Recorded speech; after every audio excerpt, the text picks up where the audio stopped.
Assalamualaikum warahmatullahi wabarakatuh.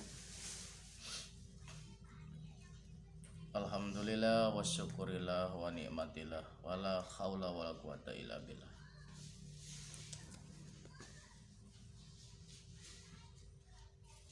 Semoga saudara-saudaraku dimanapun berada diberikan kesehatan, keberkahan ya, dan keselamatan tentunya.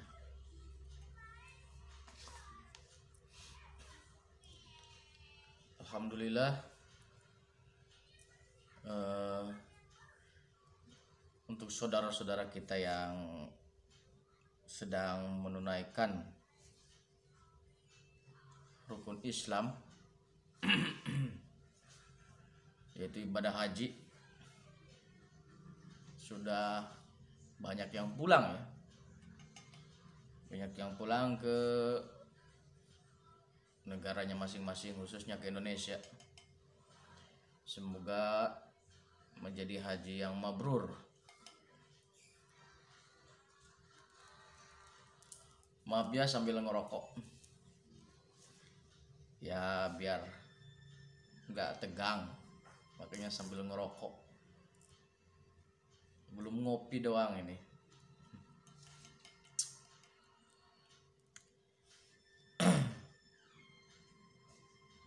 Di kesempatan hari ini banyak yang bertanya, jadi insya Allah kita bahas ya, kita bahas bersama, artinya kita belajar bersama. Jadi banyak yang bertanya begini, katanya begitu ya, kalau ilmu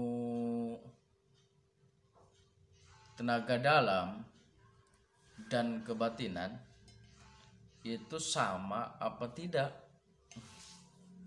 Banyak yang bertanya seperti itu. Nah, ilmu tenaga dalam dan kebatinan, entah itu lewat jalur WhatsApp ataupun lewat jalur-jalur yang lain ya.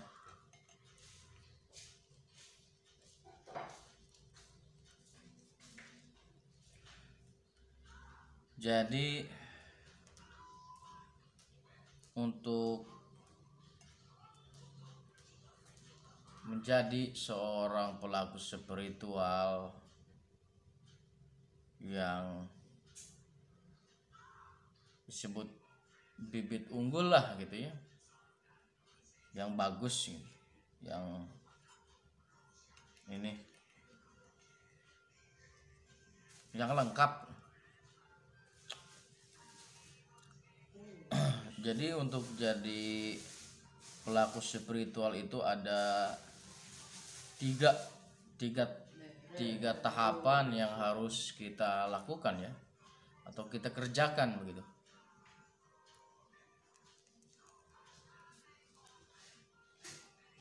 Maaf ya sambil ngerokok ya, maaf punten. Jadi ada tiga tahap yang harus kita kerjakan, yaitu satu, olahraga, kedua, olah napas, ketiga, olah batin. Nah, jadi untuk menjadikan mental spiritual yang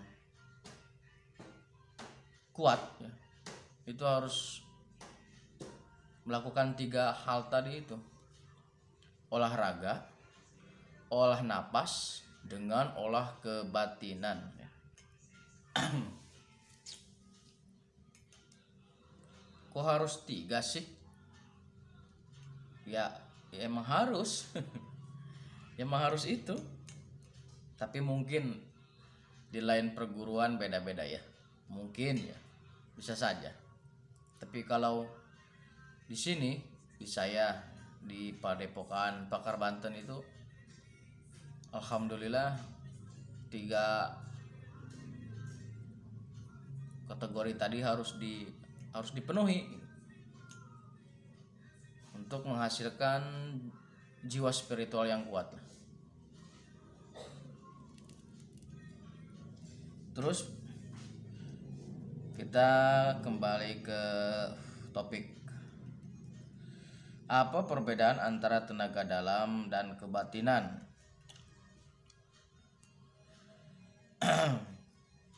Nah, mungkin banyak saudara-saudaraku atau dulur-dulurku yang sudah tahu, mungkin banyak juga dari yang belum tahu ya.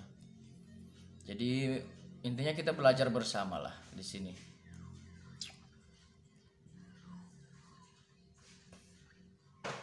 Seringkali saya mendapatkan pertanyaan seputar apa hubungannya antara tenaga dalam atau disebutnya inner power ya, disingkatnya TD, tenaga dalam, dengan olah kebatinan.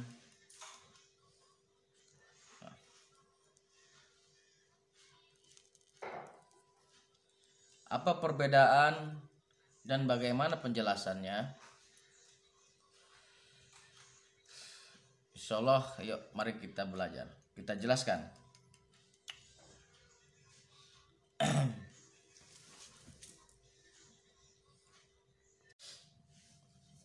Sebelum masuk ke pembahasan, kita ngopi dulu ya, di kopian dulu.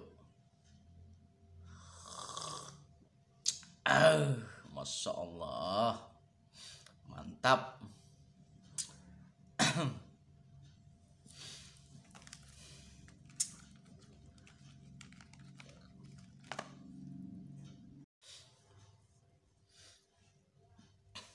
Seringkali saya mendapatkan pertanyaan, bagaimana atau apa hubungannya antara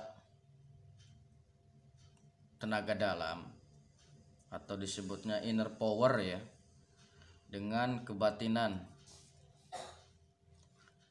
Memang sangat menarik untuk kita bahas ya.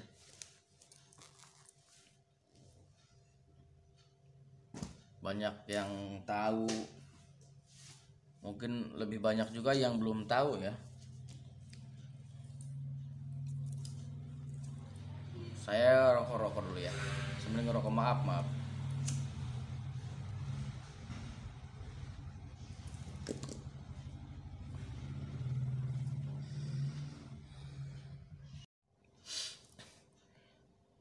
Apa perbedaan tenaga dalam dan kebatinan dan bagaimana penjelasannya? Oke, sebelum sampai pada penjelasan soal batin, alangkah baiknya saya berikan ulasan singkat ya. Ulasan singkat ketiga macam pengolahan diri. Apa itu 3 macam pengolahan diri? Agar kita lebih mudah memahaminya. 1, olahraga. 2, olah napas. 3, olah batin. Dari ketiga macam pengolahan diri, kita akan kupas satu persatu ya. Mudah-mudahan bisa dijadikan wawasan, tambah wawasan ya. Pertama itu adalah olahraga. Olahraga itu meliputi kegiatan melatih fisik ya. Fungsinya untuk apa? Untuk menguatkan jaringan otot dan sistem saraf.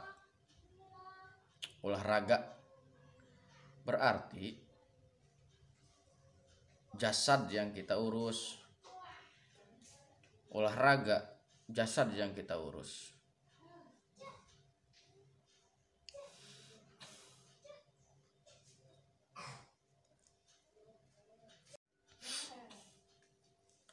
Fungsi daripada olahraga itu untuk menguatkan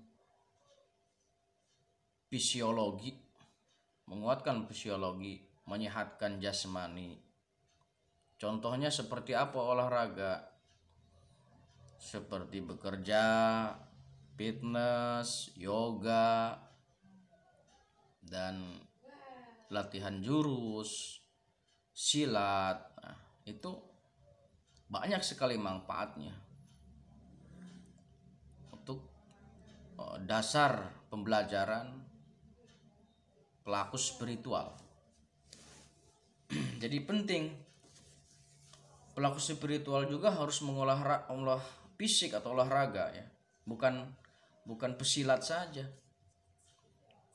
Pelaku spiritual juga harus, bahkan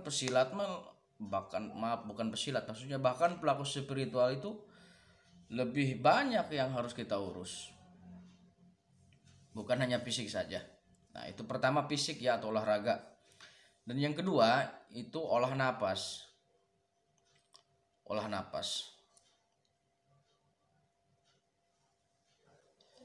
Olah napas fungsinya untuk melatih organ fisik, pernapasan, terutama otot dada, paru-paru, jantung. Nah, itu olah napas fungsinya.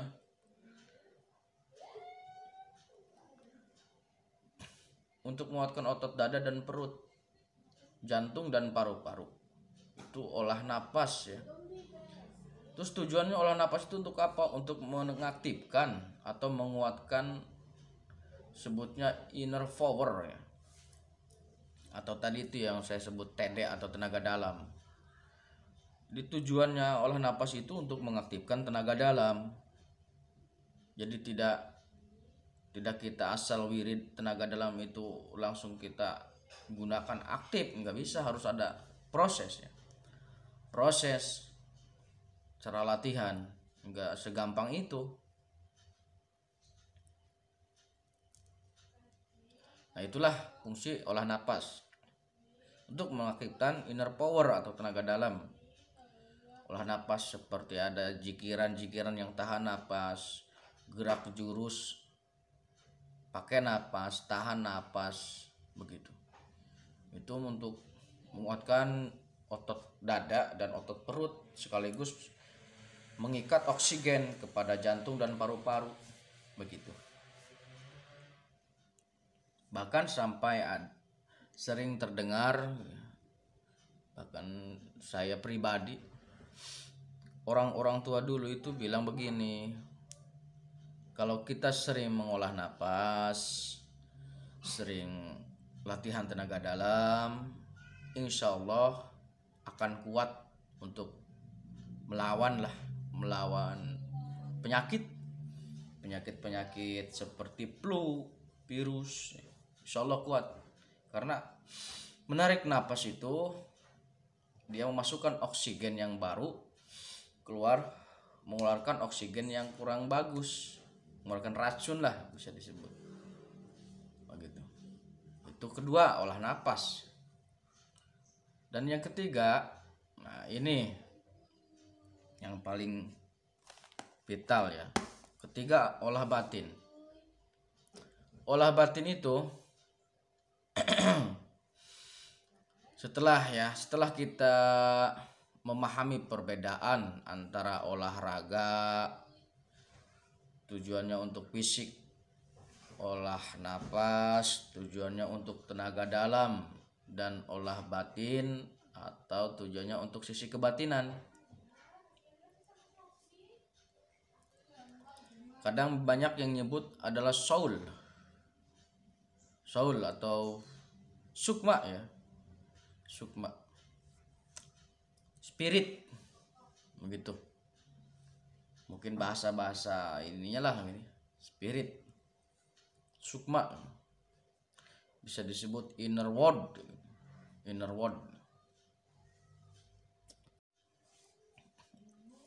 Terus bagaimana caranya untuk mengolah batin? Mengolah batin itu seperti kita meditasi, puasa, semedi, tafakur lah begitu, dan diorientasikan keluar dalam bentuk patrap, dikeluarkan dalam bentuk patrap atau laku, bisa diimplementasikan kepada kehidupan kita sehari-hari seperti etika, akhlak, adab, akhlakul karim, adab.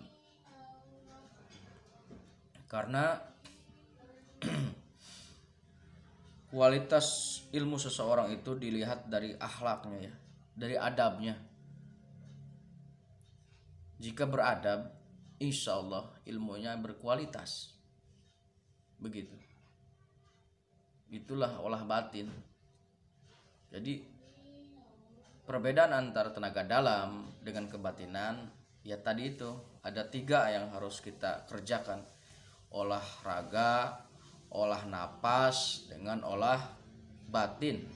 Olahraga tujuannya untuk melatih fisik, olah napas untuk mengaktifkan inner power atau tenaga dalam.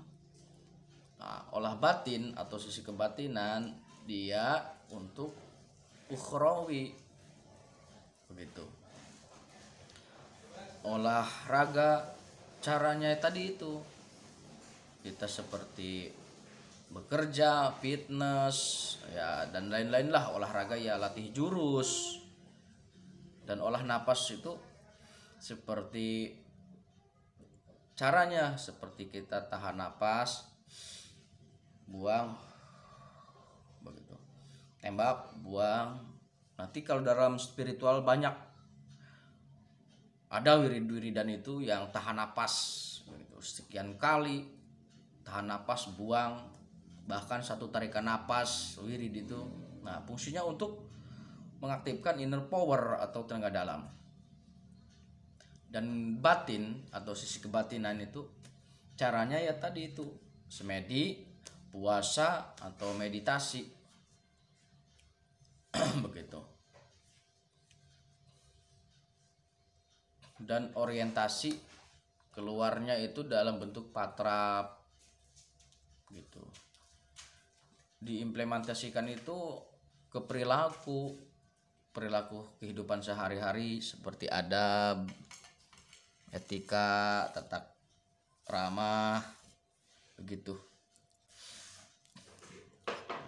Itulah jawabannya yang sering bertanya masalah kebatinan dan tenaga dalam ya. Jadi sangat berbeda gitu.